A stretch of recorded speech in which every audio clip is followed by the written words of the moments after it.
दोस्तों, आज हम भले ही चांद पर ही क्यों ना पहुंच गए हों, लेकिन अपनी धरती पर मौजूद समुद्र को हम मात्र 5% ही एक्सप्लोर कर पाए हैं। यह समुद्र पता नहीं कितने रहस्यों को अपने गर्भ में छुपाए बैठा है। ऐसा ही एक रहस्य हमारे समुद्र में आज भी मौजूद है, जिसे हम राक्षसों का त्रिकोण यानी कि बरमूडा ट्रायंगल के नाम से जानते हैं। दोस्तों, यह त्रिकोण पता नहीं कितने पानी के जहाज और कितने हवाई जहाजों को निगल गया है, लेकिन यह आज तक मिस्ट्री बना हुआ है कि ऐसा वहाँ क्यों होता है और कैसे होता है। लोग सालों से बरमूडा ट्रायंगल के रहस्य को सुलझाने की कोशिश कर रहे हैं, लेकिन अभी उन्हें पूरी तरह से सफलता नहीं मिली। कुछ लोग यहाँ एलियंस के होने का दावा करते हैं और कुछ लोग मानते हैं कि यह डोर ऑफ हेल यानी कि नर्क का दरवाजा है। तो आज हम बरमूडा ट्रायंगल के रहस्यों को समझने की कोशिश करेंगे।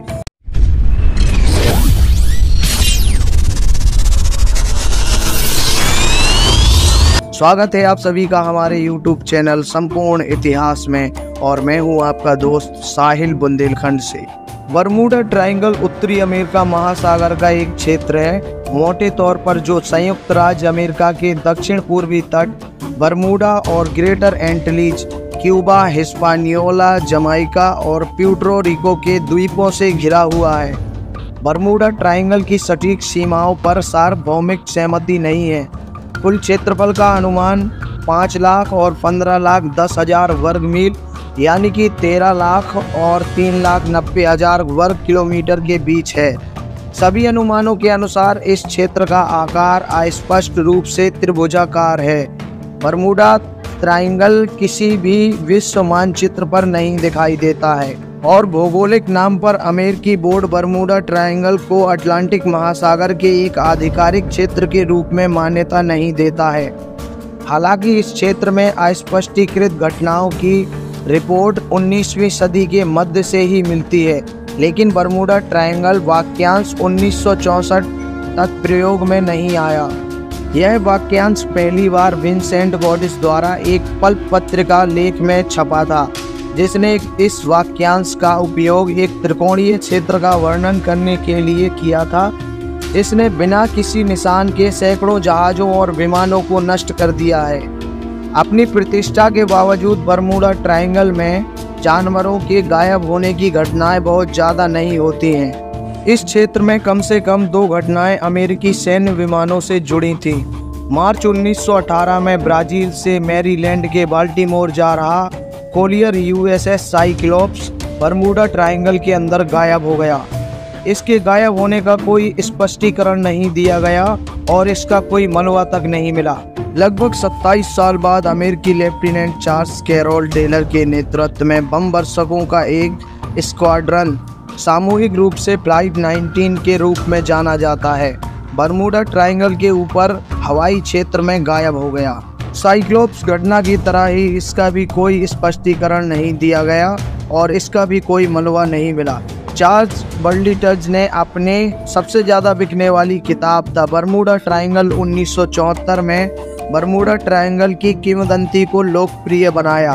किताब में बर्लिट्ज ने दावा किया कि अटलांटिस का खोया हुआ द्वीप इन गायबियों में शामिल था। 2013 में विश्व वन्यजीव कोष WWF ने समुद्री नौवाहन मार्गों का एक विस्तृत अध्ययन किया और पाया कि बरमूडा ट्रायंगल नौवाहन के लिए दुनिया के 10 सबसे खतरनाक जल निकायों में से एक नहीं है। बरमूडा ट्रायंगल में समुद्री और हवाई दोनों मार्गों से प्रतिदिन भारी यातायात होती है। बरमूडा ट्रायंगल विश्व में सर्वाधिक आवागमन के नौवाहन मार्गों में से एक है। एगोनिक रेखा कभी कभी बरमूडा ट्रायंगल से होकर गुजरती है, जिसमें 20वीं सदी की शुरुआत का काल भी शामिल है। एगोनिक रेखा पृथ्वी की सतह पर एक ऐसी जगह है जहां सच्चा उत्तर और चुंबकीय उत्तर संरेखित होते हैं और कंपास पर चुंबकीय झुकाव को ध्यान में रखने की कोई ज़रूरत नहीं होती है। बरमूडा ट्रायंगल अक्सर उष्णकटिबंधीय तूफानों और चक्रवातों का शिकार होता है। गल्फ स्ट्रीम एक शक्तिशाली महासागरीय धारा जो स्थानीय मौसम में तीव्रता से परिवर्तन लाने के लिए जानी जाती है और यह बरमूडा ट्रायंगल से होकर गुजरती है। अटलांटिक महासागर का सबसे गहरा बिंदु मिल्वॉकी डेप्थ बरमूडा ट्रायंगल में ही स्थित है। मिल्वॉकी डेप्थ पर प्यूर्टो रिको ट्रेंच 27,493 फीट यानी कि 8,380 मीटर की गहराई तक पहुंचता है। चलिए अब बात करते हैं कि बरमूडा ट्रायंगल के बारे में क्या ज्ञात नहीं है। बरमूडा ट्रायंगल में गायब हुए जहाज़ों और हवाई जहाज़ों की सही संख्या ज्ञात नहीं है। सबसे आम अनुमान लगभग 50 जहाज़ और 20 हवाई जहाज़ हैं। इस क्षेत्र में लापता हुए कई जहाज़ों और हवाई जहाज़ों का मलबा अभी तक बरामद नहीं हो पाया है। यह ज्ञात नहीं है कि बरमूडा ट्रायंगल में गायब होना मानवीय भूल का परिणाम है या मौसम की वजह से। दोस्तों, उम्मीद है कि वीडियो आपको पसंद आई होगी। अगर वीडियो आपको पसंद आई हो तो कृपया हमारे चैनल को सब्सक्राइब करें और घंटी का बटन भी ज़रूर दबाएं। हम जल्द ही हाजिर होंगे ऐसी ही किसी मिस्ट्री के साथ। तब तक के लिए धन्यवाद।